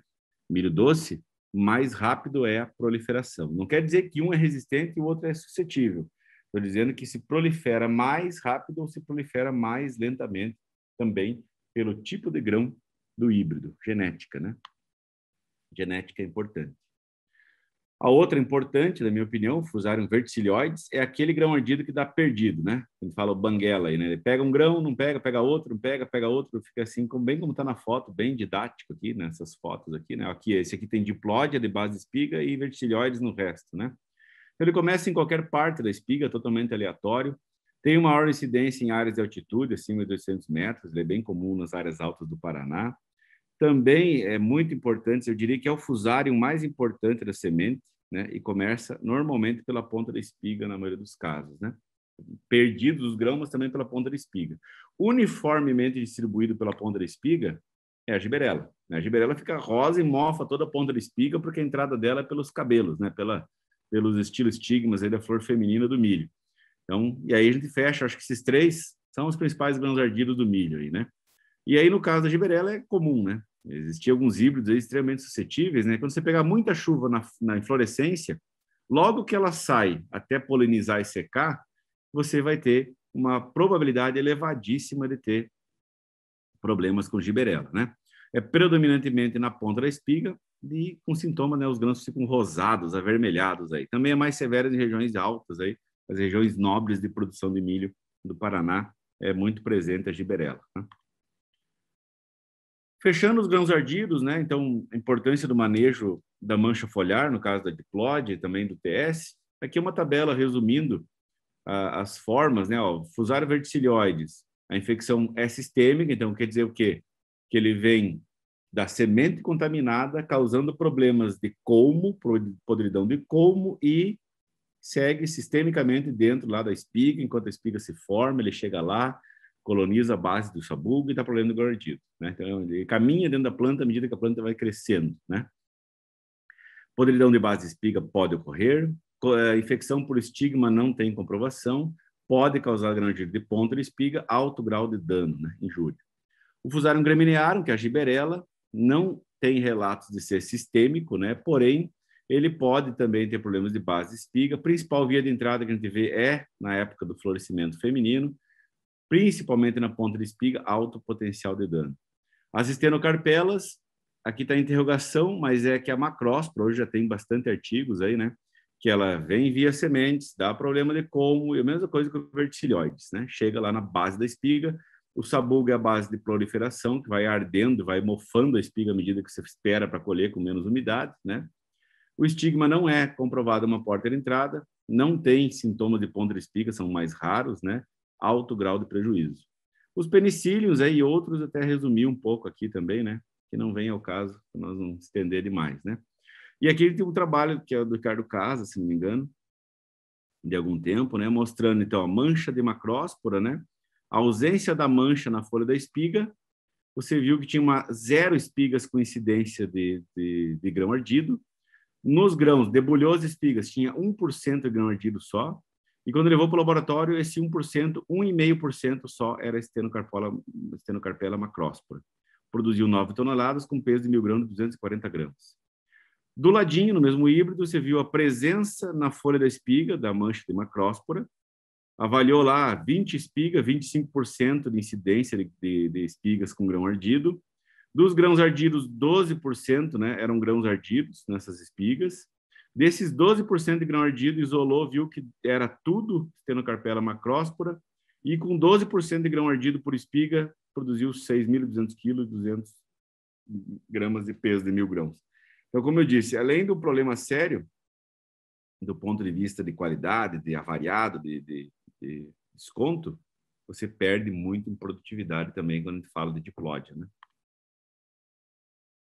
E aqui, fechando com a aplicação de fungicidas no controle de grão ardido, então mostrando aqui, né, a testemunha, vamos dizer assim, né, testemunha grão sadio ardido, tratado grão sadio ardido, né, bem menor o montinho dos ardidos, né? Até tem que fazer umas fotos novas disso aí, tá meio velho, né? Então, a importância do manejo correto aí, se considerar que o sabugo é a base de proliferação, eu não, vou fazer só uma aplicação para grão ardido lá no florescimento. Para giberela, ok. Mas para diplódia, você vai precisar de estrubirulinas e bons produtos desde o início, um bom TS. Vale a pena fazer uma patologia de sementes, né? Para você sair tranquilo, né? Porque ela vem da base, né? Não vem do fim. Aqui mostra uma diferença de manejo também, né? Manejo nutricional é importantíssimo. Vários híbridos, né? O que nós temos aqui? Alto manejo é maior quantidade de potássio e nitrogênio. Na média dos híbridos, 4% de grão ardido, e com manejo médio, né, menos potássio e menos nitrogênio, 1,5% de grão ardido, né? Então, mostrando uma diferença significativa aí no número de grãos ardidos. E fechando um trabalho também com a média de 16 híbridos, né, aqueles ensaios de híbridos que se avalia grão ardido. Então, podridão de colmo, testemunha 34%, duas aplicações de fungicidas 7%. Grãos ardidos, 2% contra 1%, metade, né? Foi pouco, mas é metade, né? A área de sequeiro no sul do Brasil, às vezes, não tem um resultado tão bom aí sobre grãos ardidos, né? Quer dizer, resultado bom, mas sem muito grão ardido. Esse trabalho é desse ano, com meus colegas da Coppermill, né? Nós fazemos uma parceria com os experimentos lá e eles me cedem os resultados também para poder apresentar nos treinamentos. Então, aqui é a coleção de híbridos testado dessa safra, né? Foi colhida recentemente aí. Então, não irrigado azul, irrigado azul, não irrigado laranja, né? Então, olhem que o milho que sofreu mais, que a gente teve alguns veranicos, teve mais grão ardido do que o irrigado, né? E a diferença de híbridos, né? Mas ainda, apesar de baixa porcentagem de grão ardido, a gente vê um bom controle aí, né?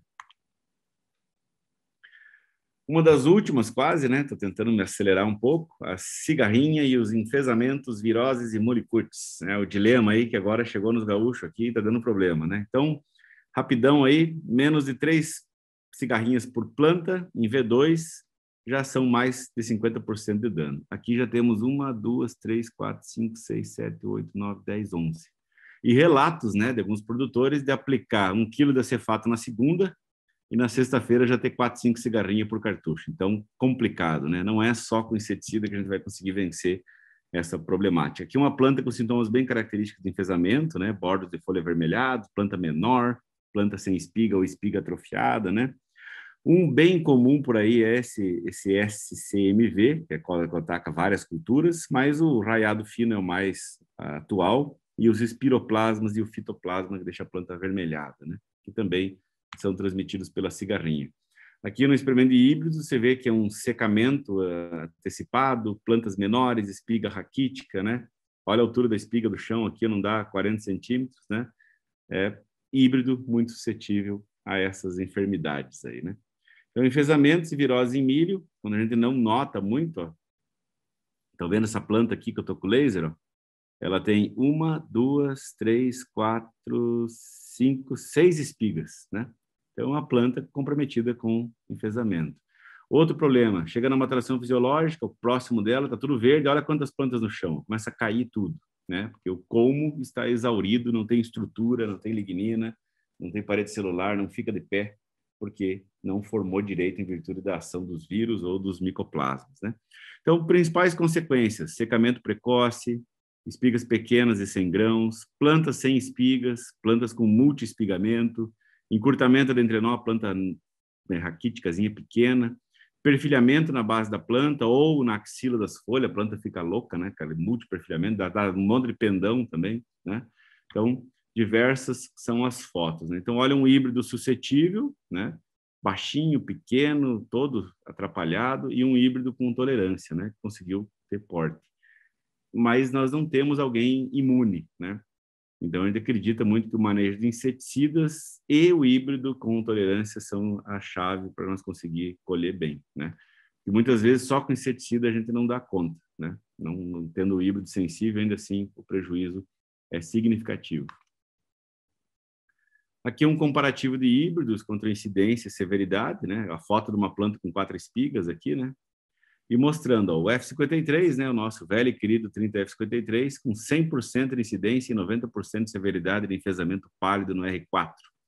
Aí vem para Supremo, Status, Feroz, Decalbe, Dow, né, com 40%. Aí o 3037 da Dow com 100%, o AgroSéries 70%. Enfesamento vermelho na mesma toada, ó, F53 bastante sensível, e aí maior variação, né? O 390 mais sensível ao enfesamento vermelho do que ao enfesamento pálido. Enfim, como é que a gente vai escolher isso, né, na hora que a gente está plantando? Então, também torna complexo porque são várias doenças inoculadas, né, ou injetadas na planta pelo mesmo vetor. Aqui, de novo, o trabalho desse ano, né, aqui do pessoal da Coppermill, em Santa Rosa, mostrando alguns híbridos sem incidência, né, que é a porcentagem de plantas com sintomas, e alguns híbridos, como esse 2418, com 82% de incidência, o 2719 com 46% de incidência, né? O 9025, a gente sabe que é um muito querido na região, mas bem sensível também, com quase 30% de incidência. Então, sobre manejo de inseticidas, né? Que foi manejado com inseticidas e ainda assim o enfesamento pálido pegou firme, pálido e vermelho. Fechando, então, pessoal, nossa conversa aí, quase de 1h30, né? Então, o milho, fisiologia e fenologia. Eu vou passar um pouco rapidinho aqui para nós discutir isso aqui mais em perguntas, né? Aquilo que a gente falou lá atrás, né, que o início da formação do grão vem de reservas do colmo, e ele precisa ter sanidade de colmo para que essa exaustão drástica não ocorra, né, que a planta não espera, né. Depois que floresce, é a fotossíntese que termina de encher o grão, então doenças de pós-florescimento, desbalanço de nitrogênio e potássio podem afetar muito isso também, né, limitação de fonte. Lembrar que o milho é uma planta C4, né? Tem alta eficiência fotossintética, mas uma baixa eficiência de uso de água, né? E que chega até a 9, 10 metros quadrados de área foliar verde aí também nesse quesito. As principais folhas que contribuem com o crescimento de grão são as próximas da espiga, né? Então, a de cima, as duas acima da espiga, as duas abaixo da espiga e a da base da espiga, corresponde a 70% do enchimento de grãos pós-florescimento. As lá de baixo, se você perder por algum motivo, elas contribuem menos. Então, por isso que a perda é baixa, né? Por perda de folhas lá embaixo, se você conseguir fazer um manejo adequado. A aplicação, a gente discutiu antes, né? No V6 a V7, para pegar a folha da espiga recém-formada.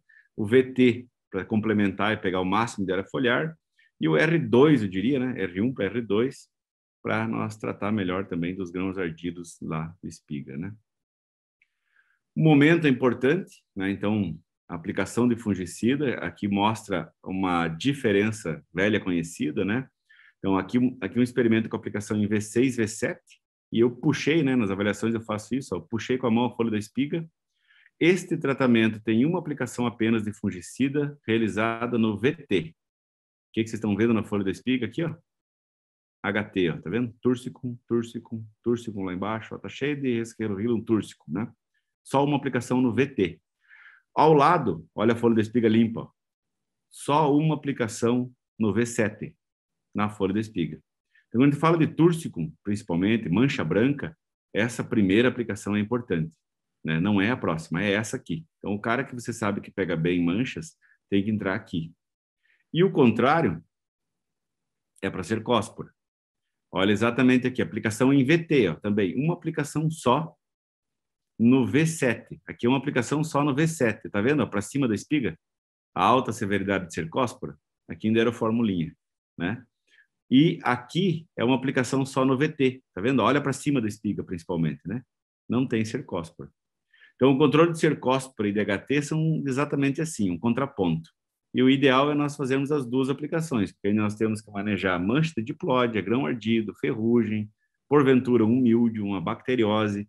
Então, o V7 e o VT são os momentos mais chave da cultura do milho. E reforço, não é o intervalo entre as aplicações que é válido aqui, e sim o momento fenológico, as folhas do milho, que são reguladas pela soma térmica, né? Híbrido, região, época de semeadura, altitude, vale a fenologia mais do que o momento. Mais um exemplo de uma foto do Dirceu, né, mostrando aplicações num híbrido com cercóspora realizadas no VT e realizada no V7, até eu me confundo, né? E aqui duas plantas com aplicações realizadas no VT com um bom controle de cercóspora, né? Então, fechando, pessoal, como que a gente constrói um bom manejo de doenças na cultura do milho, né? Pensando como um produtor, você vai colher teu milho, vai ver que ele está cheio de cercóspora, a mancha branca deixou ele branco, ou está cheio de grão ardido. Como eu vi o comentário de um amigo, nunca esqueço daquele comentário lá em Ponta, acho que era Ponta Grossa ou Guarapuava, no auge do grão ardido, lá em 2012, 11, eu acho. O cara disse, não, eu entreguei uma carga, estou devendo duas na cooperativa, de tanto variado que deu, né? Então, era complicado mesmo, né, naquela época. Então, para evitar que você chegue aqui assim, né, pinta o final feio e começa a fazer um manejo adequado, né? O estágio fenológico crítico da cultura do milho é a folha da espiga até o pendão. Essa janela não pode faltar controle das doenças foliares, porque elas desencadeiam os nossos maiores problemas. E essa janela de aplicações contribui muito para a sanidade de colmos e manejo de podridão de espiga também, né? Claro que dentro dessa fase a gente vai estar manejando especialmente HT, ajudando colmos e a ferrugem de grande monta, né? E o início é importante. Então, patologia de sementes, turbinar ATS, isso é uma informação muito importante para ser considerada para a gente ter colheitas boas de milho aí, tá bem? Eu agradeço a atenção, eu sei que aí, através de uma tela, é muito impessoal, né? Da minha parte também, eu estou aqui na sala da minha casa falando com uma tela de computador, mas espero responder as perguntas de vocês, ter contribuído com vocês e que vocês tenham uma boa safra de milho aí. Tá bem, pessoal? Obrigado. Até mais. Lucas, muito obrigado pela palestra, muitas informações, muito conteúdo bacana, excelente, material ótimo. Eu acredito que todos tenham gostado, né? Eu vou pedir alguns minutinhos para vocês. Nós vamos apresentar algumas informações do nosso grupo Reagro, tá? Eu só vou esclarecer uma dúvida que o pessoal está perguntando. A apresentação, ela será disponibilizada, ok? Depois no blog do Reagro, tá? E aí, a partir de 30 dias, a gente vai disponibilizar lá e a gente vai divulgar também nas nossas redes sociais, tá bom, pessoal? Então, vamos lá. Eu vou convidar agora o Gabriel, ele vai falar um pouco sobre o Grupo Reagro e apresentar algumas oportunidades do curso, né, da Faculdade Reagro para vocês. É com você, Gabriel. Eu vou abrir a minha tela aqui para você apresentar. Boa noite, Vânia. Boa noite, pessoal. Boa noite, Lucas. Estão me ouvindo? Vânia? Boa noite, estamos ouvindo sim. Só um minutinho que eu vou apresentar aqui para você, ok? Ótimo, sem problema.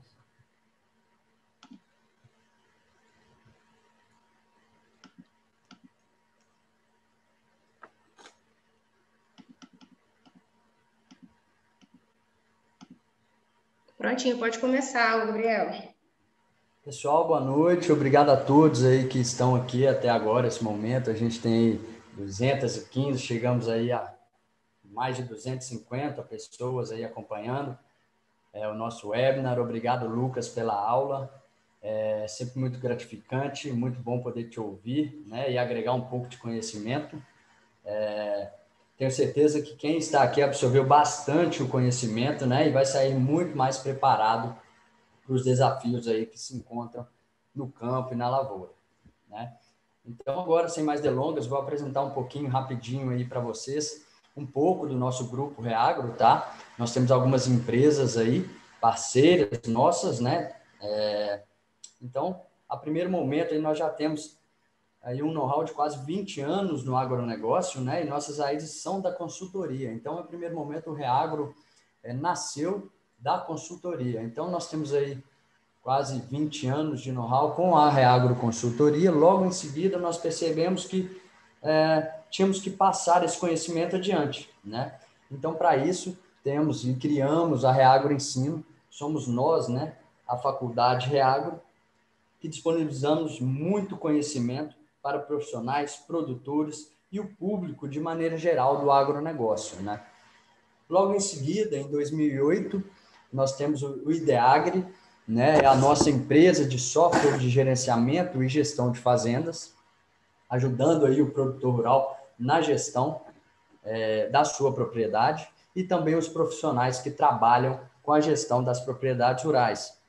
Tá? Logo em seguida, em 2013, necessitando então da gente ajudar os produtores rurais fora da porteira, nós então criamos os nossos laboratórios de análise de solo e perfil químico, né? Temos sedes em Chapecó, Santa Catarina, em Goiânia e em Lavras, para poder melhor atender a toda a demanda e aos produtores rurais de todo o Brasil ou da maioria dos estados.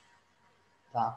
Logo em seguida, então, nós temos também o Reagro Pesquisa, em 2017, né? É um grupo de pesquisa onde a gente faz testes lado a lado, hibridação, adaptabilidade, germinação e outras pesquisas relacionadas à produtividade. Ela é aberta ao público, é claro que nesse momento nós estamos passando por desafios aí, né, de pandemia, de doença, mas ela é aberta ao público e vale muito a pena conferir esse nosso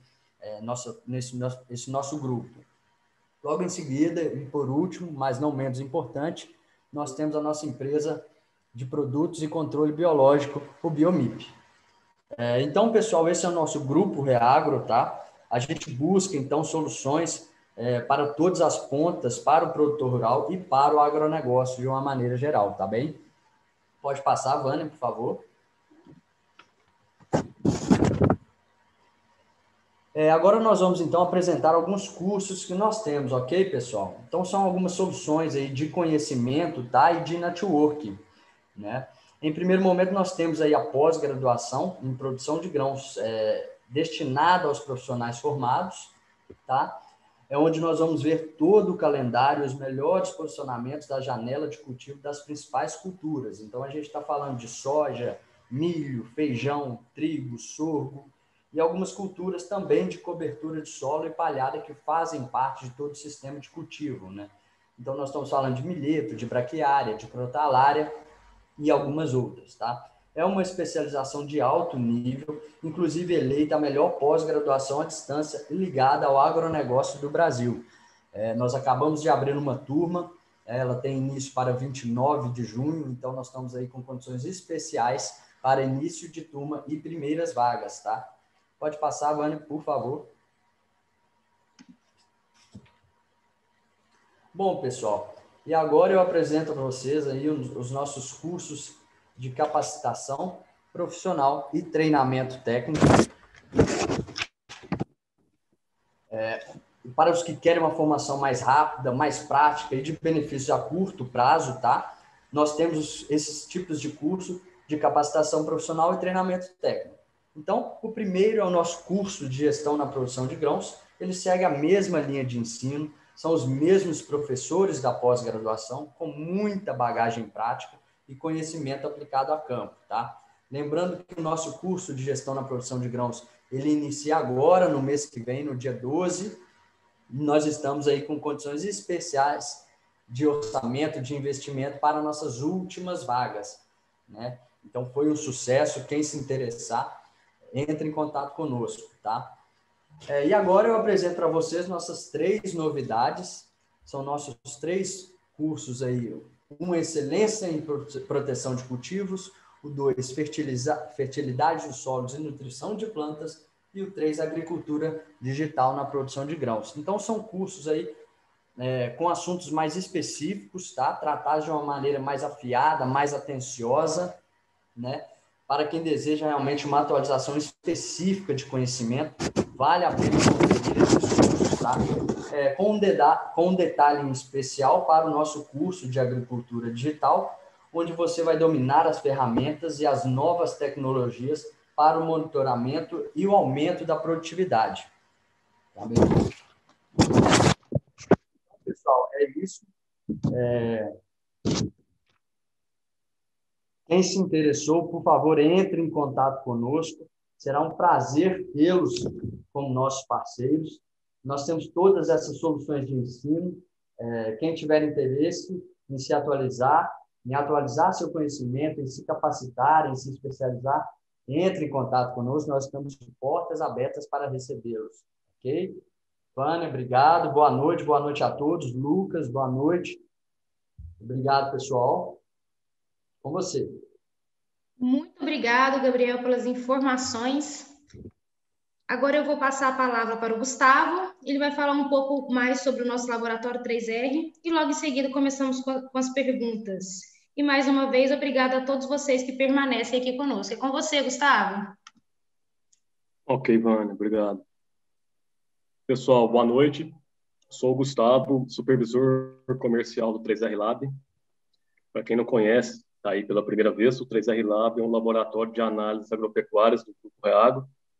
Fazemos aí todos esses tipos de análise, né, nessas diversas amostras: silagem, solos, minerais, rações, calcário, gesso, feno, pré-secado, água, folhas, cama de composto, fertilizantes, ou seja, um laboratório completo aí voltado para o agronegócio, ok? Possuímos todos os selos do Brasil e somos o único laboratório nacional com selo norte-americano, ok? Então, isso nos dá uma tranquilidade, um conforto muito grande na entrega dos nossos resultados, ok? Eu peço a todos que sigam as redes sociais do 3R Lab, tanto Facebook, como Instagram, YouTube, grupos de WhatsApp, eu coloquei aí no chat, vou colocar novamente. Então, tendo alguma dúvida com relação ao 3R Lab, podem me chamar, ok? Meu contato é esse que está aí, 35 988740153. Nós já inauguramos o 3R Lab em Goiânia, ok? Há 2 semanas. Então, já estamos recebendo as amostras, conforme aos outros 2 laboratórios, que são de Lavras, em Minas Gerais, e Chapecó, Santa Catarina.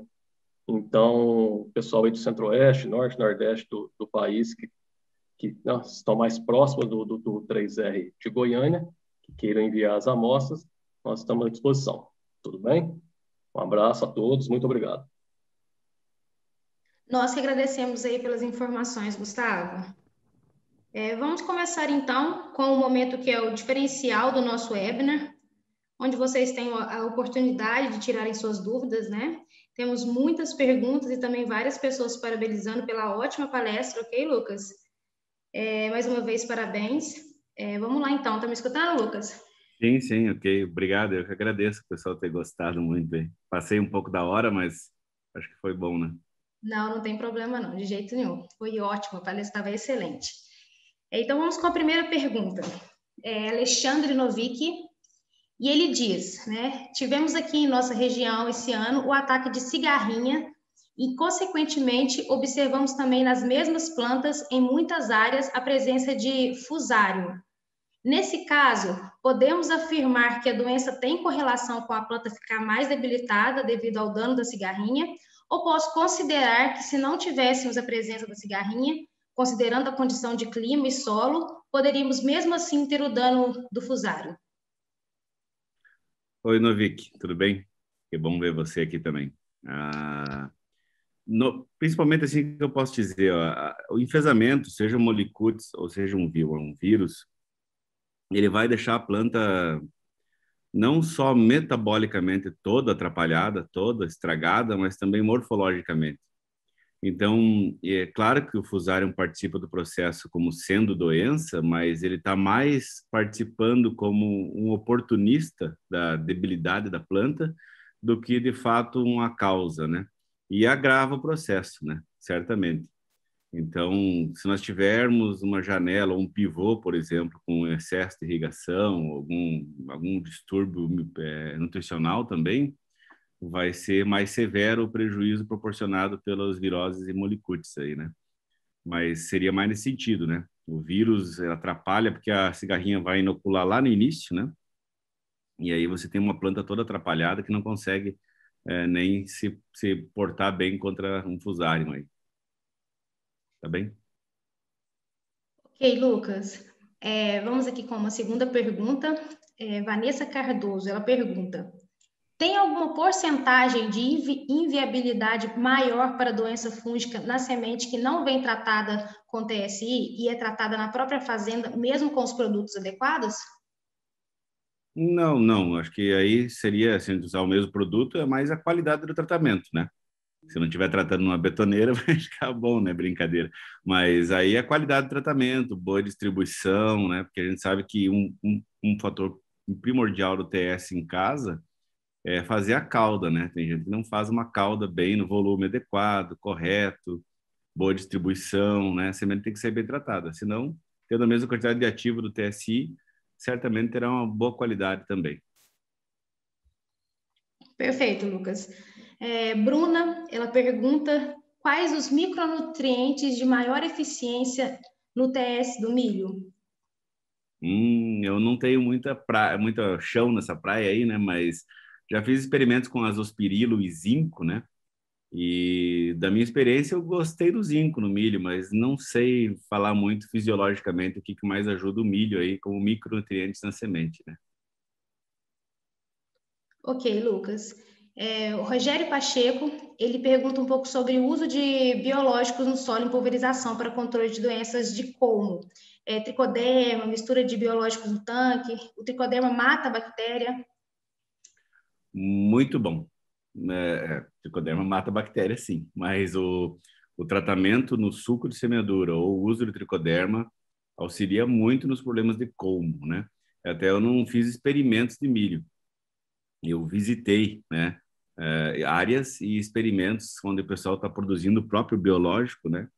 E realmente as diferenças, quando nós avaliamos, que eu faço visitas, até esqueci de falar, né, em algumas situações no Cerrado, que a gente avalia, né? Vai lá e avalia a lavoura do cara, avalia as diferenças que ele tá experimentando. E nesses casos de biológicos no milho, é bem interessante, principalmente para podridões de fusário, né? Foi muito interessante que a gente viu aí. Muito bom. Perfeito, Lucas. Vamos com mais uma pergunta. Lucas, ele pergunta, seu xará, Lucas. É. Ele pergunta: no caso da podridão das espigas, uma saída seria colher um pouco mais úmido o milho na faixa de 20, 22% de umidade? Justamente correto, isso mesmo. Até na época do problema dos ardidos falaram, né, que a lenha era mais barata do que o desconto do avariado, né? Então, colher mais úmido é uma grande medida de reduzir o grão ardido, né, na colheita. Perfeito. O Rômulo, deixa eu ver se eu entendi o que ele perguntou aqui. Ele pergunta o seguinte: como identificar a podridão de como na espiga decumbentes, se a espiga normalmente vira quando fica prontas? A avaliação é feita assim: você pega lá uns 20 metros, 30 metros, 20 metros tá bom, 2 linhas, e avalia o como. Avaliar o como é entre o primeiro e o segundo nó, apertando com o dedão. Onde o dedão afundar, o como está mole, é um como comprometido ou podre. E onde ele estiver rígido, que você não conseguir amolecer ele com o dedão, ele está bem. E aí, dessa contagem, vai ter lá o número de incidência, né, porcentagem dessas plantas com o como comprometido, você conta quantas espigas estão para baixo. Pode avaliar isso logo após a maturação fisiológica. Eu diria assim, faz ali nos 30% de umidade e depois falar nos 15% de umidade. E você vai ver o avanço dessa característica aí, né?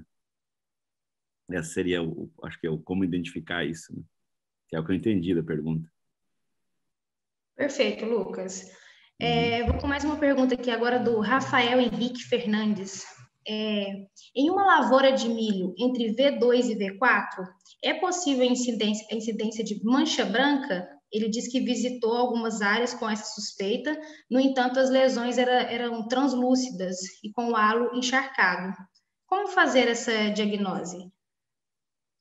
Eu estou lendo junto contigo aqui. Justamente, a maior confusão no milho pequeno é com o paraquat, né? Não temos mais o paraquat em algumas regiões, aí, então fica mais fácil de não confundir com isso. Mancha branca pode ocorrer cedo, sim, mas teria que ter um regime bom de chuvas para poder ocorrer.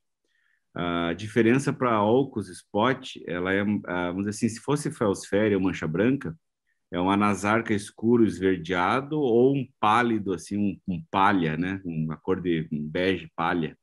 E a Alcos Spot, ela é pseudomonas, né? Então ela é branca, é translúcida e branca, é mais branco. Então um é mais amarelo, um é mais branco, se você ver, né? Mas os dois são muito parecidos com o paraquat. Aí se fosse uma deriva de herbicida, teria que avaliar a distribuição na lavoura também. Mas a mancha branca, em algumas situações, aparece muito cedo, sim. Por isso que é uma das doenças que eu comentei lá na nossa palestra, que é uma das que vale a pena entrar mais cedo, né? Mais cedo é antes do V7, para ter um bom manejo de mancha branca. Perfeito, Lucas. Deixa eu ver mais uma pergunta aqui para a gente poder fazer. Eu vou com uma pergunta aqui do Herman Rezende. Alguma orientação específica para encomendar o teste de patologia de sementes junto ao laboratório? Acredito que no milho não precisaria ter nada assim específico. Tem alguma coisa da estenocarpela que eu não estou me lembrando agora, mas acho que pedir uma patologia normal já vai ter um bom padrão do que tá, né? Daquela semente que comprou tratada muitas vezes. Ok, Lucas, deixa eu selecionar mais uma aqui. Vou com o Joel Rodrigo. Ele fala que aqui no Rio Grande do Sul a doença do momento é o enfesamento, né? E ele está terminando a safrinha. O que fazer? Eu sei, já visitei vários lugares aí, desculpa a resposta, mas não tem o que fazer. E olha que eu acho que nem rezando. A infestação está muito alta, a população de cigarrinha está carregada com todos, raiado, pálido, vermelho, tudo. Então, tá difícil mesmo, porque até lá em Santa Rosa, falando com o Goral lá, tá, não consegue, ele falou para mim, né, não consegue, eu falei, aplica na segunda, na sexta já tá cheio, tá muito difícil. Esse ano vamos ter que levar assim para aprender para o ano que vem ver o que fazer. Teve um ano parecido assim no PADEF, na Bahia, eu cheguei a ver áreas de mais de talhões, né, de 300 hectares do 30F53 e ele não passava de 1,5 m de altura, né, não colheu 40 sacos. Então foi muito parecido com esse nível de infestação, e não é só infestação, né? A gente tem safras que tem cigarrinha, mas ela não tá tão carregada com as doenças, né? Então eu digo que demorou para chegar no Rio Grande do Sul, mas quando chegou com muita violência aí, né? Vai ser uma safra difícil, nosso milho safrinha aí vai ser muito difícil. Infelizmente, né, Lucas? Viroses não tem para onde correr depois de que nem eu acho que a pergunta dele se refere ao exato momento, né? Esse milho já está no campo, é um milho que mais uns dias aí está pendoando, alguns casos aí, né? É complicado. Sim, complicado. Vamos então com mais uma pergunta. Uma pergunta aqui do Nilson de Araújo. Para regiões onde temos altas temperaturas, no caso o norte de Minas, temos alta eficiência no uso biológico para controle de doenças fúngicas? A principal questão do biológico é a água, né? Principalmente tricoderma. Ele tem que encontrar matéria orgânica na água do solo. Então, aplicar em janelas de chuva, né? Choveu ontem, aplica hoje, chove amanhã, e procurar formulações de tricoderma que sejam boas, né? Que tem algumas formulações que aguentam mais que outras, né? As adversidades do ambiente. Mas tendo umidade, a temperatura não é o limitante para tricoderma, especialmente. Perfeito, Lucas. Eu vou com uma última pergunta aqui agora, é do Clóvis Matias. Ele pergunta: patologia de sementes consigo fazer na fazenda mesmo, ou é necessário encaminhar ao laboratório? Dá para fazer na fazenda, mas tem que se perguntar se você tem uma boa lupa e consegue identificar todo mundo. Todo mundo, eu digo, conhece a giberela, o fusarium, né? Quem é quem ali naquele, tudo meio uns mofinho branco, né? Tudo branquinho para ser algodãozinho. Então, acho que o laboratório é válido talvez pela experiência da pessoa em já te dizer, principalmente as espécies que são, né? Fazer em casa serve para ver se tem muito ou pouco, né? Patógeno, fungo na semente, né? Agora, para saber quem é, acho que vale a pena pagar aí para uma boa universidade, um laboratório bom aí para ter essa informação, né? Lucas, tem outras perguntas aqui ainda, a gente queria, né, com certeza responder Sim. todas elas. Felizmente, temos várias perguntas, mas infelizmente não vamos conseguir responder a todos, né? Devido ao nosso limite de tempo. Nós pedimos desculpa por não conseguir esclarecer todas as dúvidas. Então, Lucas, outra vez, muito obrigada. Eu vou passar a palavra para você novamente, para você fazer suas considerações finais. Eu que agradeço, Vânia, e quero agradecer em nome do Breno aí, né, que me convidou. E é uma satisfação para mim ser convidado e participar, compartilhar um pouco do que a gente estuda e avalia e vê no campo aí, né, na cultura do milho, em outros momentos que a gente participa também com a Reagro na cultura da soja. E aos que estão ouvindo e também ao Reagro aí, contem comigo, estamos aí trabalhando. Nós que agradecemos mais uma vez, Lucas. Muito obrigado a todos vocês que ficaram conosco até o final. Um abraço, pessoal. Até breve e boa noite. Um abraço, boa noite, até mais. Até mais, Lucas.